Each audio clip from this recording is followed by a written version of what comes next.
Repeal का वापस लेने का है फैसला किया है, तो दूसरी मांगे इसके मुकाबले छोटी है। व्यस्त कहते हैं भी किसानों को वापस अपने अपने गांव में जाना चाहिए, पर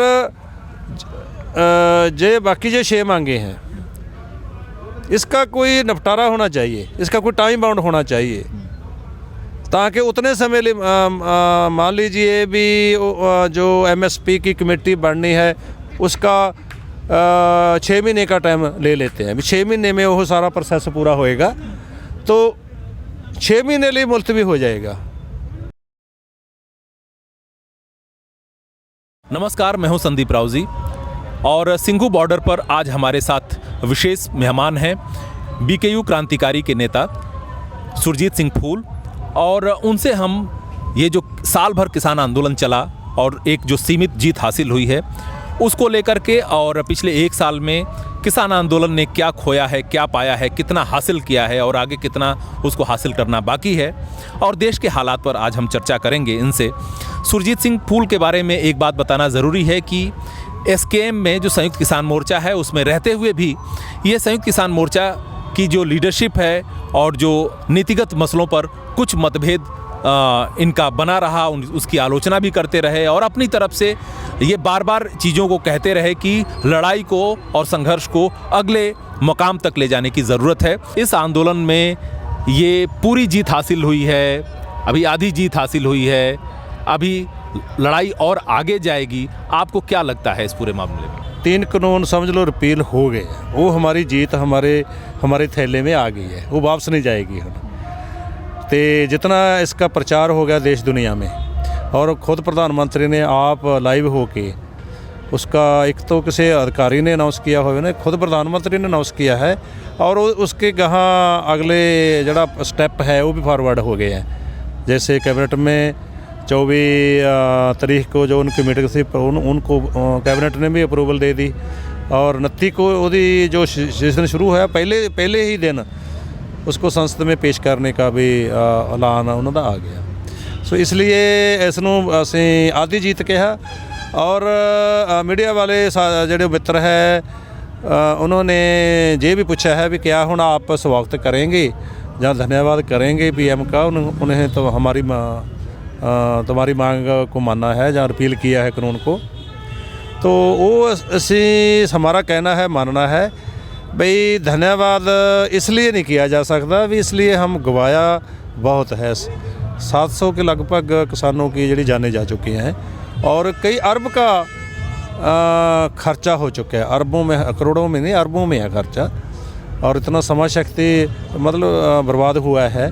सो काफ़ी असी जड़ा गवाया बहुत है।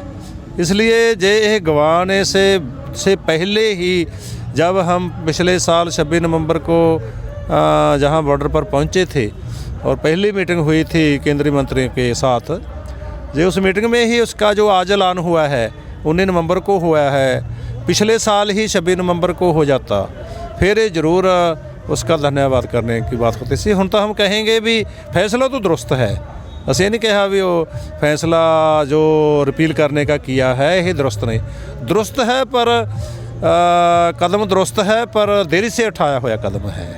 दूसरा जो बाकी है अन्य अदर मांगे है, डिमांड्स है, जिनमें सबसे बड़ी MSP की है।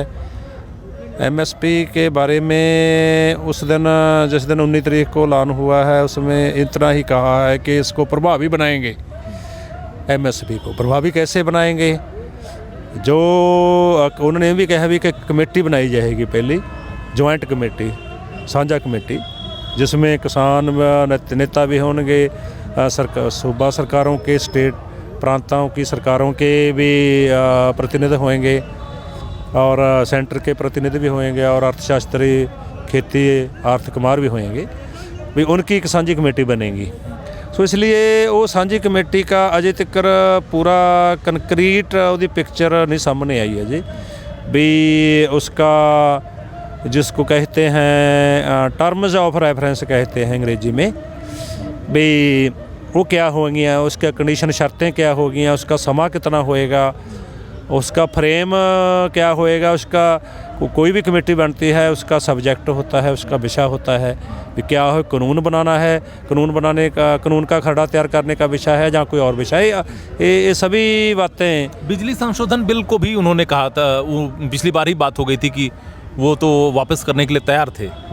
तो इस बार अभी बार जब हमारी तीसरी या चौथी मीटिंग हुई थी केंद्रीय मंत्रियों के साथ, उन्होंने प्रेस कॉन्फ्रेंस में पीसी करके ऐलान कर गए थे भी हम किसानों की 2 मांगें मान ली हैं। जो अध्यादेश थे वो बिजली बिल 2020 अमेंडमेंट बिल, और जो प्रदूषण और संबंधित जो स्टबल है, पराली है, धान के की पराली जो उदा स्टबल बाकी बचता है खेत में, उनको जलाने के पर जो कहा जाता था अभी यह किसान इसमें दोषी है, किसान को सज़ा होनी चाहिए, जुर्माना होना चाहिए।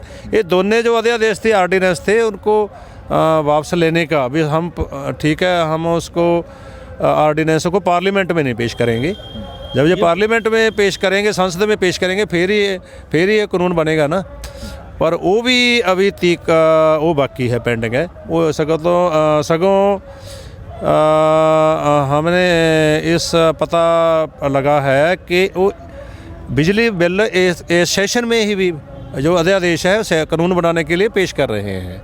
अच्छा। जो लिस्ट आ चुकी है उन तक क्या क्या बिल है ਜਿਹੜੇ इस सेशन में कानून बनाने के लिए पेश होंगे, वो लिस्ट में बिजली बिल भी है, बिजली बिल अमेंडमेंट बिल भी है उसको कानून बनाने के लिए, इसलिए वो भी पेंडिंग है हमारी मांग। प्रदूषण पराली वाली कहते हैं, स्टबल वाली है, वो भी पेंडिंग है। ये 6 मांगें पेंडिंग है हमारी। तो कहने का मतलब कि अभी लड़ाई अभी लंबी चलनी है, ये जो मोर्चा है यहाँ से अभी उठने नहीं जा रहा है। ਅਸੀਂ नहीं कहते भी, अस तो कहते भी किसानों को वापस अपने अपने गाँव में जाना चाहिए। पर जे बाकी जो 6 मांगे हैं इसका कोई निपटारा होना चाहिए, इसका कोई टाइम बाउंड होना चाहिए, ताकि उतने समय मान लीजिए भी जो MSP की कमेटी बननी है उसका 6 महीने का टाइम ले लेते हैं। 6 महीने में वो सारा प्रोसेस पूरा होएगा तो 6 महीने लिए मुलतवी हो जाएगा किसान। हाँ, मुलतवी, हाँ, मतलब इसको पक्के तौर पे नहीं ख़त्म करेंगे, 6 महीने लिए किसान वापस चले जाएंगे। जो 6 महीने लिए उन्होंने कोई अपना उस जो कमेटी पर ना काम किया, ना रिपोर्ट उसका तैयार हुआ, फिर दोबारे कोई उसको मतलब काल जी आह्वान किया जाएगा, सद्दा दिया जाएगा, काल किया जाएगा।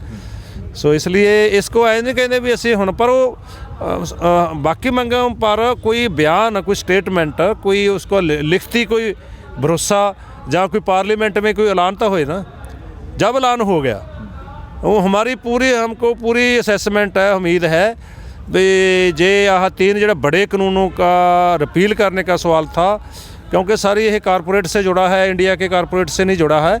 जो मल्टीनेशनल है ने कंपनीज ने, कारपोरेशन ने, सारे जिन्हों का दुनिया दियाँ कंपनियों का इतने पैसा लग्या है, सभी का इंटरेस्ट था। सो इन्होंने वो सभी को, मल्टीनेशनल कंपनियों को और जो कारपोरेट्स है उनको एक सा नकार के जो ये रिपील का वापस लेने का है फैसला किया है। तो दूसरी मांगे इसके मुकाबले छोटी है हमारी। हमको उम्मीद है भी वो उसको भी पिछले 2 या 4 दिन तक जब तक ये प्रक्रिया पूरी होगी पार्लियामेंट वाली, उतने समय तक दूसरी मांगों पर भी उसका बातचीत शुरू होकर उसका ऐलान हो सकता है। जब ऐलान होगा तब हम वापस चले जाएंगे। हाँ, माने इसकी उम्मीद है कि यहाँ से बहुत जल्द जो है, उम्मीद है भी 1 हफ्ते या 10 दिन तक ये सारी प्रक्रिया पूरी हो जाएगी।